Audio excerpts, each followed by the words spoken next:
Top story, the world is watching celebrations from families of Israeli hostages and from people in Gaza as the fighting has ended. President Trump and world leaders signed the Gaza peace deal today after Hamas freed all living Israeli hostages. Video from the West Bank and Gaza show the celebrations as buses carried more than 1,900 released prisoners.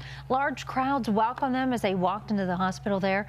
Some paraded through the crowd, family members, of course, hugging them and cheering them on. In Israel, more emotional reunions filled with tears, excitement, and relief.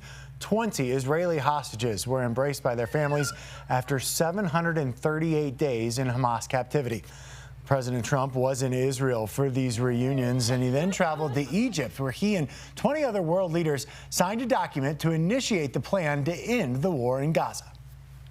Let us continue in the spirit of cooperation and goodwill that has finally brought us to this incredible, historic breakthrough. The UN says aid began flowing back into Gaza after the ceasefire between Israel and Hamas went into effect on Friday. Israel has pulled back its military troops to a pre-approved line in the Palestinian territory. In Colorado, one group has spent the last few years peacefully protesting for prisoners on both sides to be released. Your reporter Tori Mason joining us live in studio tonight. And Tori, we do know, of course, those marches did come at a cost. Yes, guys, and this is a day they've been praying for, but it comes with heavy hearts, especially after that deadly attack of one of their own at an event in Boulder over the summer. People I spoke with say this news is a mix of celebration, sorrow, and reflection.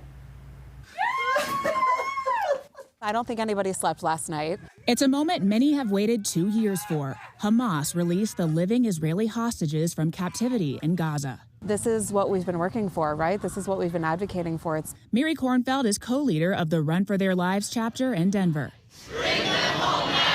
It grew into a global movement. Every Sunday, groups nationwide marched to raise awareness. The war is not over, unfortunately. Omer led the Boulder March on June 1st. A woman was killed in a targeted act of terrorism. We wanted to do it for them, to raise their voice, that people will know about it and not forget about it. Rima Wadan, a member of Colorado's Palestinian community, is cautiously optimistic. We are glad that we're seeing the hostages from both sides being released. Nearly 2,000 Palestinian prisoners were also released under a truce deal linked to the release of Israeli hostages. She says there's more to be done. We are yearning for justice and peace, just as any other mother wants that for their children. You just want safety and security. That's what Palestinians wanted. Wadan and Kornfeld both say there's still a need for community action and accountability moving forward. There will for sure continue to be activism until every single hostage comes home and, in this case, has a proper burial in Israel.